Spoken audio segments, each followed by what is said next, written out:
I knew something was off the minute she walked past me without saying a word. Hair curled, red lipstick. Clara only did that when someone else was watching, not me. My name's Marcus. I'm 31, live just outside Columbus, Ohio. And I thought I had the kind of life you're supposed to want. Married, mortgage, two-car garage.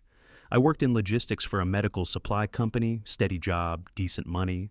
Our house had the white picket fence, backyard patio, and one of those live, laugh, love signs. Clara hung in the hallway like it meant something. Clara was 29, beautiful in the kind of way that made people stare when we walked into a room. Big brown eyes, long legs, that effortless charm. But she never really grew up. Impulsive as hell, always chasing the next shiny thing, whether it was a new hobby, new friend, or some random spiritual phase she'd drop in 2 weeks.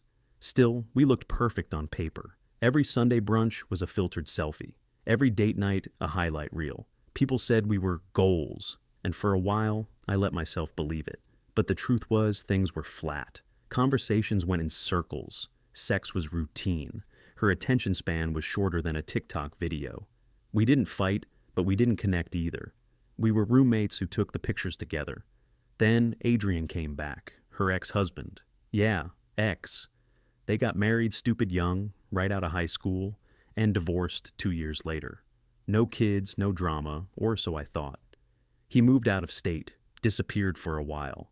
But one day Clara casually dropped his name like it was no big deal, said he moved back to town, and they ran into each other at a bookstore. Claimed they were just catching up. I tried to play it cool. I told myself not to be the jealous husband. I mean, we were married. I had the ring, the house, the history. But then it became a pattern. Coffee catch-ups turned into lunch dates. Lunch turned into full Saturdays. She started wearing perfume she hadn't touched since our honeymoon, the same one she used to wear when we were new. She smiled more, just not at me. She'd get dressed up and not even ask what I thought. Her phone buzzed more. She used to leave it out on the couch. Now it was glued to her side. I asked once, "Everything okay between us?" She looked up from her phone, fake smiled, and said, "Of course. Don't be weird." Quick note, before we get too deep into this, where are you watching from right now? That was the moment it started.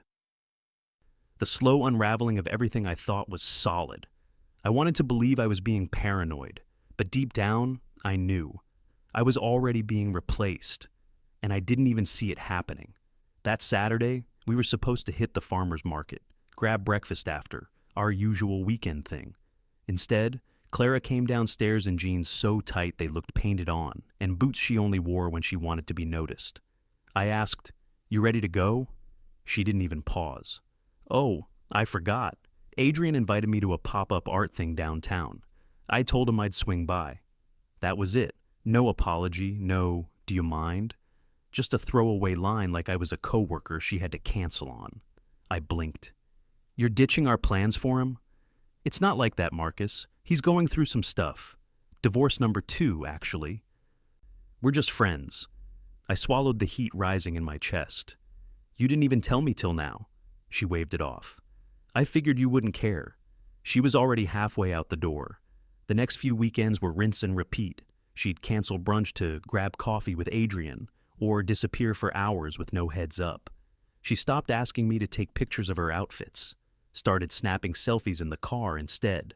And when she was home, her phone might as well have been sewn to her hand, texting under the table. Lock screen turned away from me, silent mode.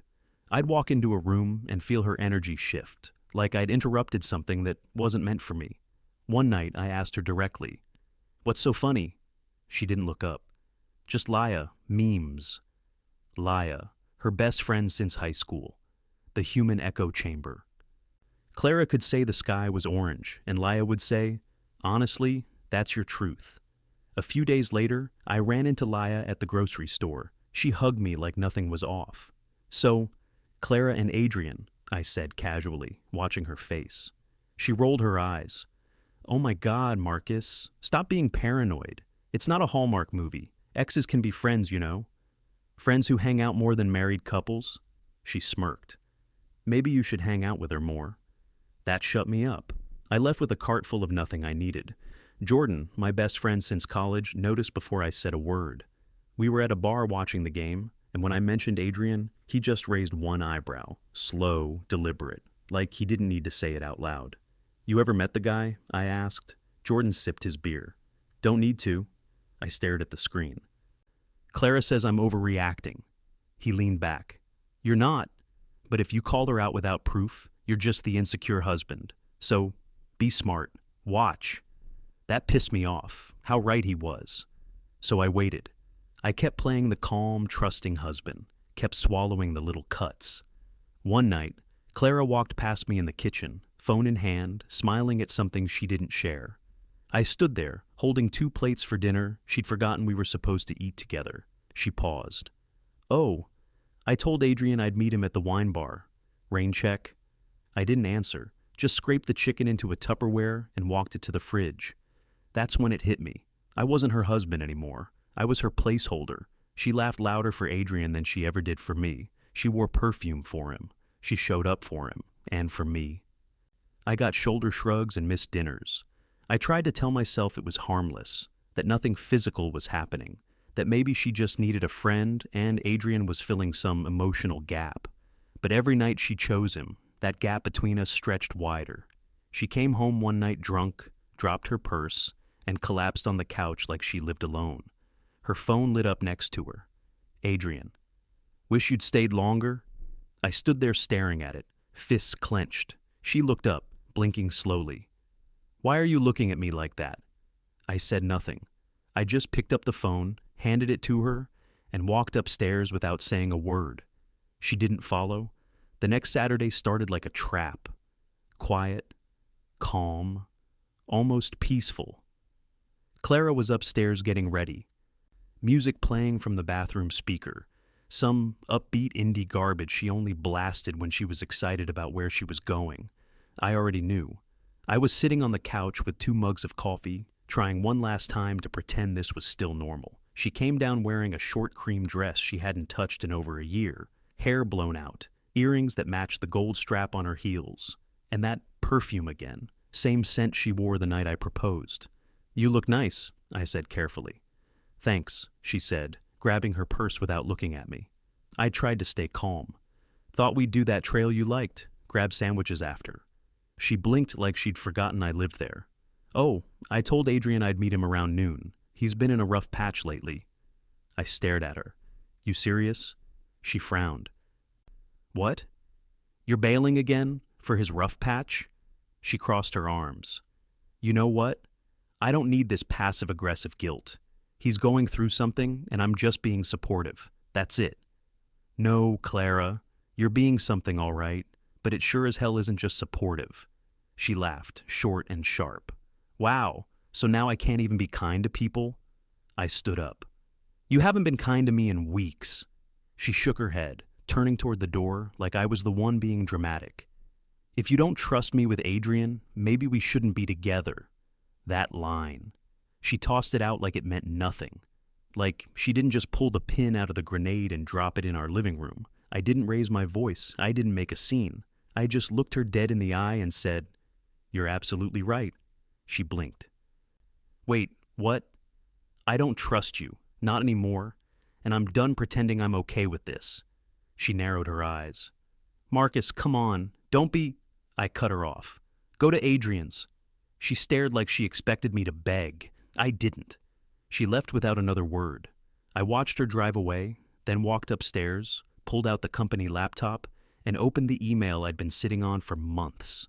A job transfer to our London office. Double the pay. New team. New life. I hadn't told Claire about it because back then, I still thought we had something worth staying for.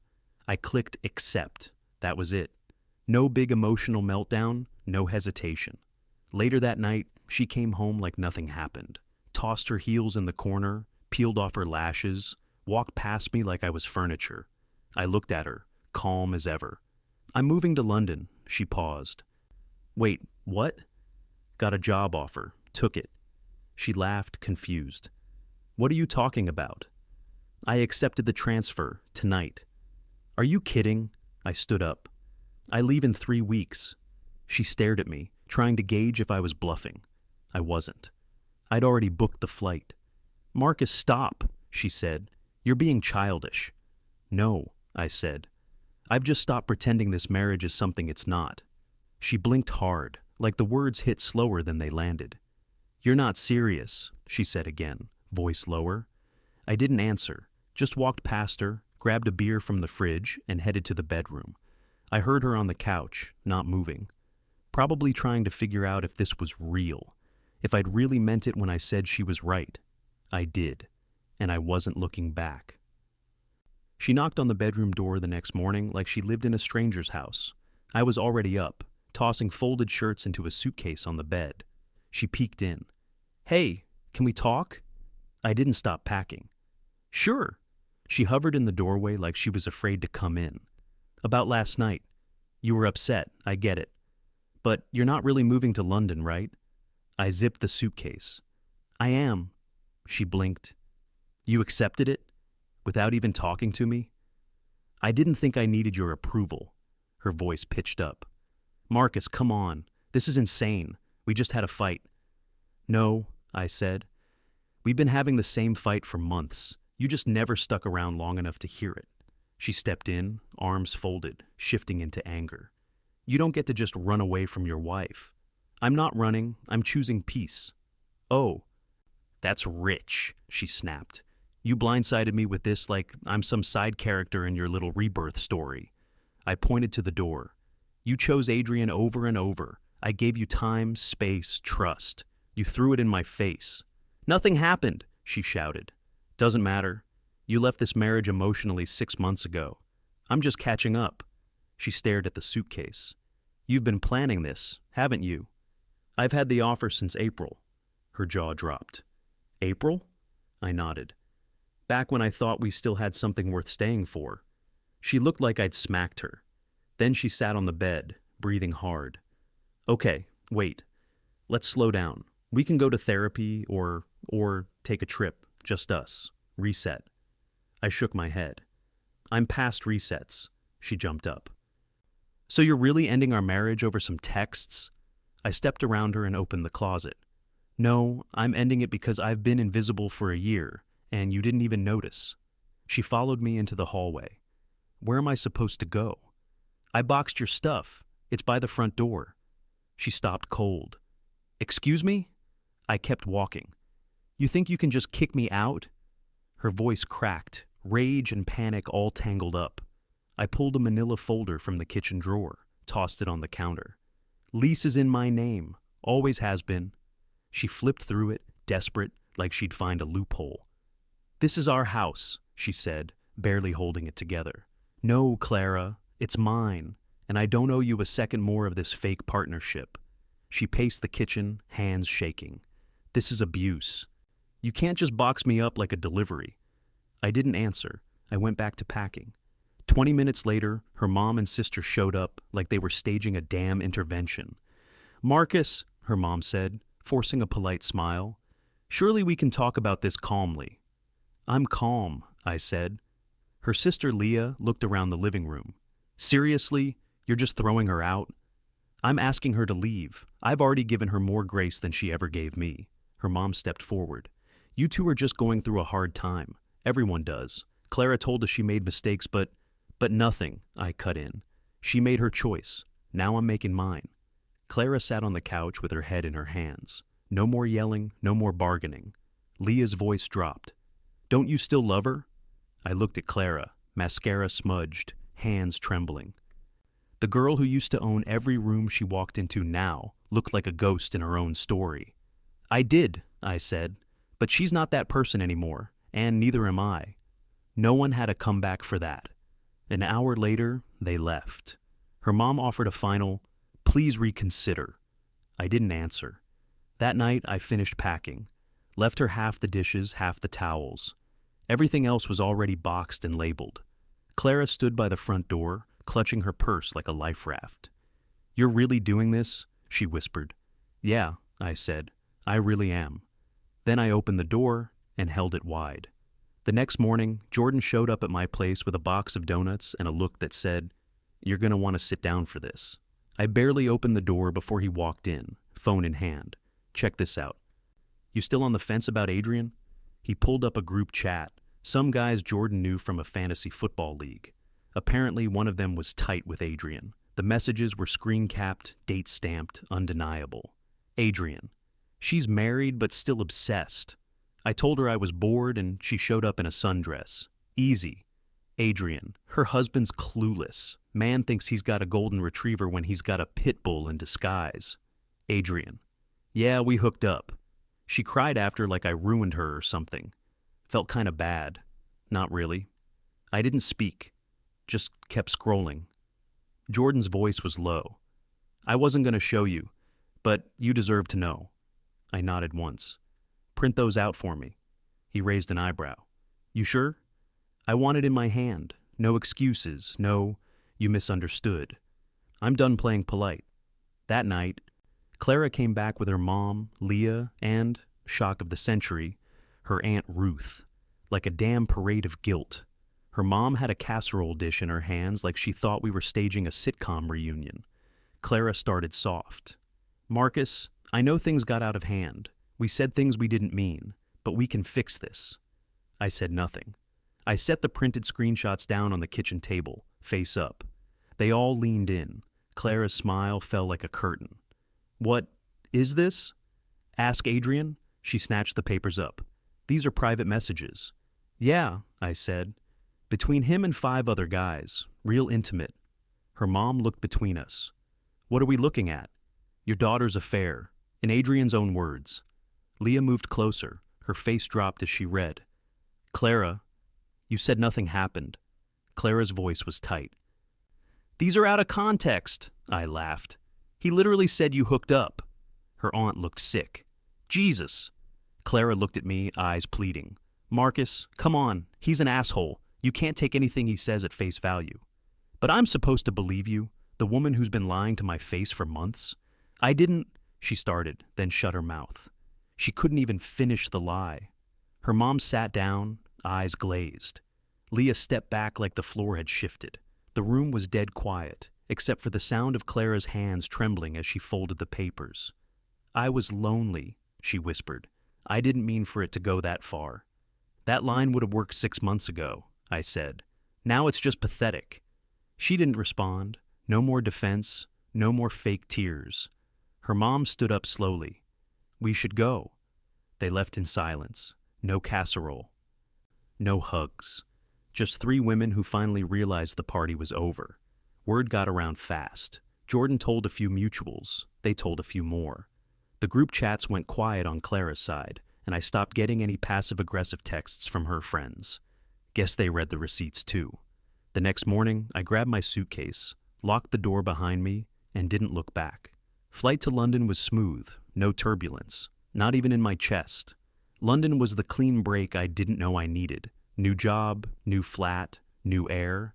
My place was small but sleek, top floor, clean lines, a view that didn't include Clara or Ohio. I walked to work every day past the Thames with a coffee in hand and no one to tiptoe around. My office was fast-paced, no dead weight, and everyone actually respected each other's time. No fake smiles, no passive digs, just progress. 3 weeks in, I was sleeping better, eating better, laughing again, real and loud. Then one night, I got a DM from someone named Sophie H. Sophie, hey, we don't know each other, but I think we've got a story in common. Mind if I ask something? I replied. Sure, go ahead. She sent screenshots, texts, photos. One blurry selfie in a mirror I recognized from Adrian's Instagram stories.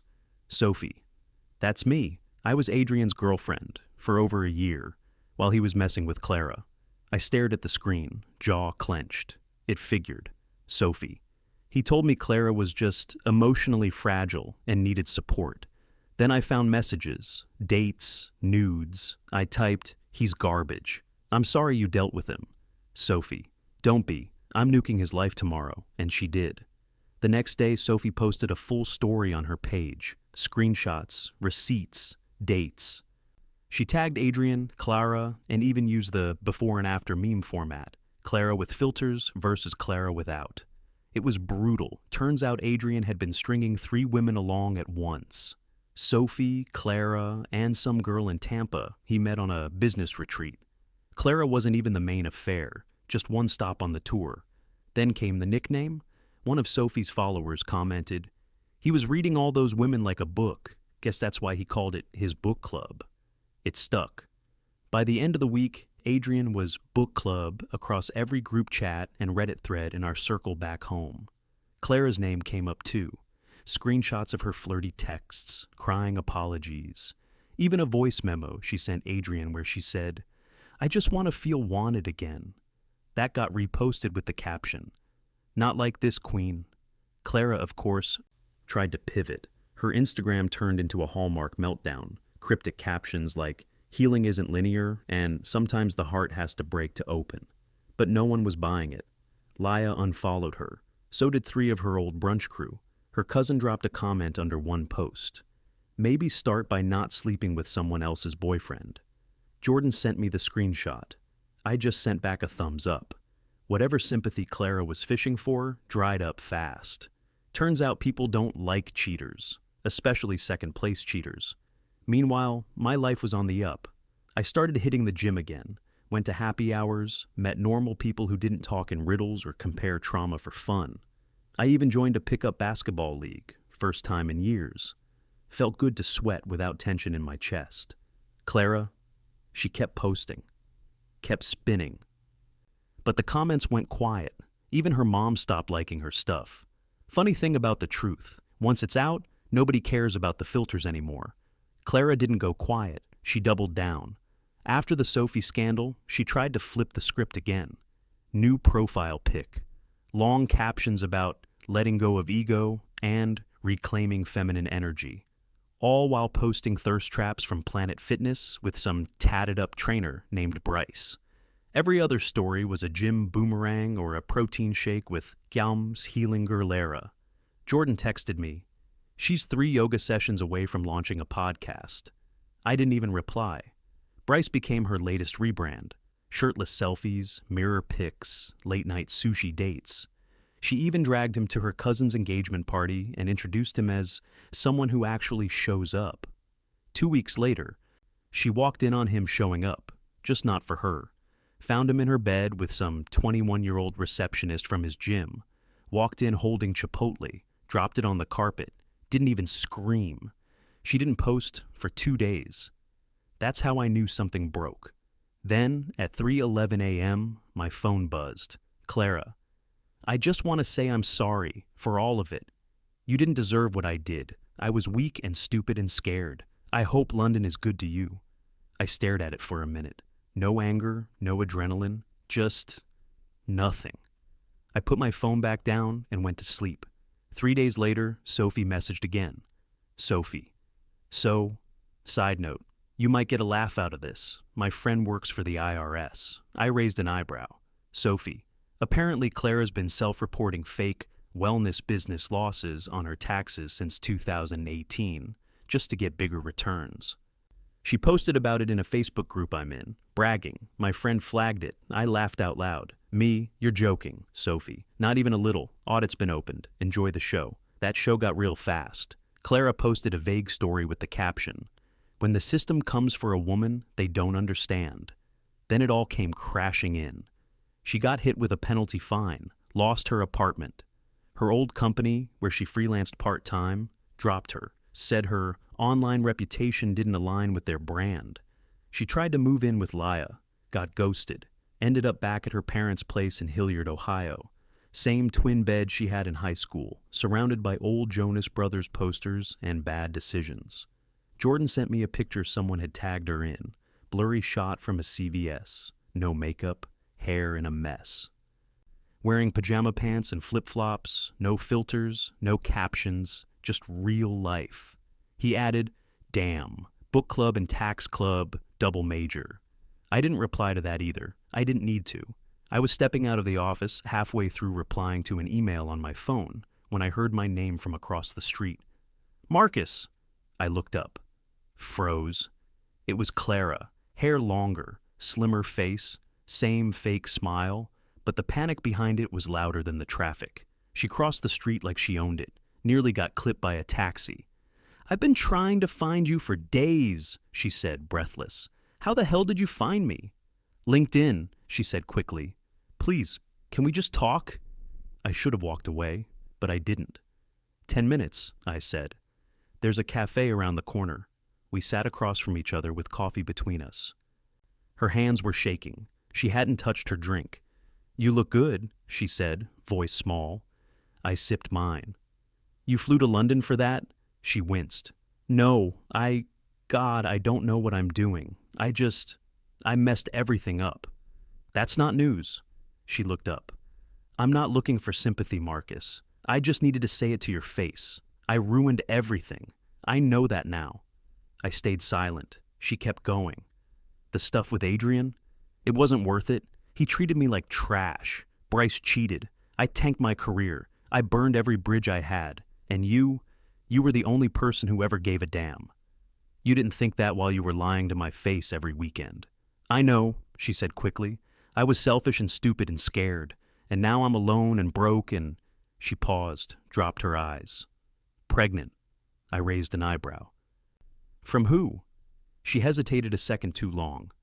I don't know. Maybe Bryce, maybe not. Could be yours. No, I said flat. It couldn't. She blinked fast. Marcus, I'm not lying. You'd be 3 months along. We haven't slept together in almost a year. Her mouth opened, then closed. I leaned forward. You want to try that again? She cracked. I just thought, if you believed it, maybe you'd care again. Maybe you'd come back. I stared at her. No rage, no pity, just cold, sharp clarity. You lied about being pregnant to manipulate me? I didn't know what else to do, she blurted, voice cracking. I feel like I'm drowning, every day. That's not my fault, I said calmly. And it's not my problem. She wiped her eyes. Her hands trembled. You told me once, I said, that if I didn't trust you with Adrian, maybe we shouldn't be together. She nodded slowly. You were right, and I meant it when I agreed. She sat there, deflated, like she wanted to argue but didn't have the energy. I stood up.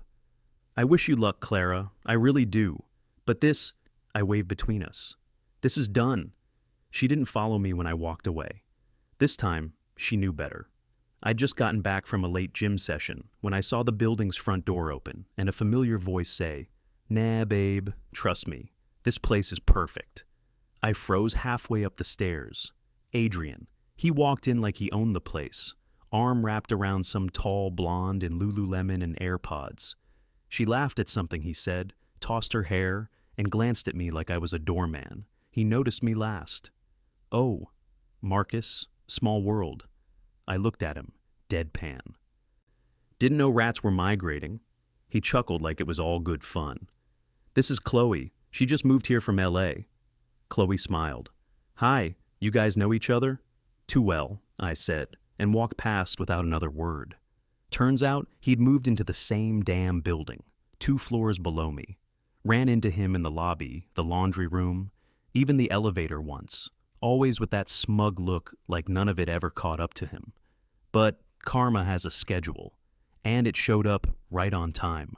Chloe started hanging around the building more, barbecue on the terrace, wine nights with the other women, and one night she ended up in a conversation with my neighbor Tasha, who didn't hold back. You know he cheated on his last 3 girlfriends, right?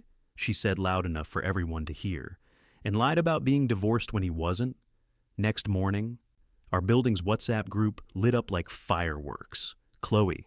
For those who know Adrian or thought they did, enjoy. Then came the screenshots, texts, photos, voice notes, even an audio clip of Adrian saying, if they don't know about each other, is it really cheating? Everyone in the group lost it. One neighbor replied, Bro thinks he's Hugh Grant in a Netflix reboot. Another posted a GIF that just said, Book Club Part 2, Cry Club. The name stuck.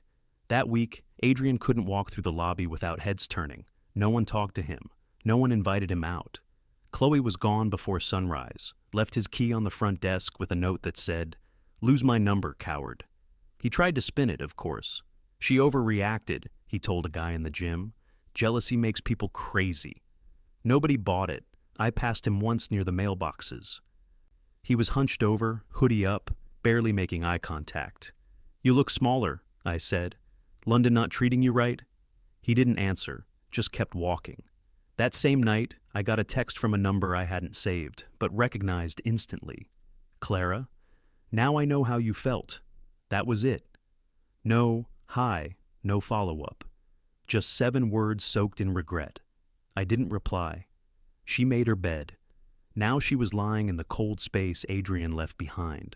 And for once, I didn't feel a damn thing. A week after Clara's text, I deleted her number for good. That chapter was dead. I was done rereading it. Life somehow got simple again. Aoife and I met through a mutual friend from work. Just a casual coffee that turned into dinner, then turned into everything I didn't know I needed. She was smart, dry-humored, grounded. No games, no chaos. No healing journey hashtags. We laughed a lot, traveled light, drank wine on the fire escape, and argued about whether Die Hard counted as a Christmas movie. Every day with her felt like breathing clean air. We'd been seeing each other 5 months when she asked, "Would you ever move back?" "No," I said. "I already did the hard part. I left." She nodded like she got it, because she did. We started talking about long-term stuff. Nothing heavy, just real. A trip to Italy, maybe getting a dog. Both of us knew what drama looked like, and neither of us missed it. Clara, meanwhile, was still spinning her wheels online. Her Instagram was a dumpster fire of fake empowerment quotes and dimly lit selfies with captions like, "Sometimes the villain is the one who made you stronger." One post had her in a bathrobe with the text, "Forgiveness is freedom." I laughed. Not at the pain, just the performance. Adrian tried to run too. Word got around that he packed up and moved to Brighton. Last I heard, even that crowd knew who he was. Gossip spreads faster than air. You can change your city, your job, even your haircut. But if you never take responsibility, your past will follow you like body odor. I wasn't bitter. I was just free. People think choosing yourself is selfish. It's not. It's survival. And it's the reason I can finally sleep at night.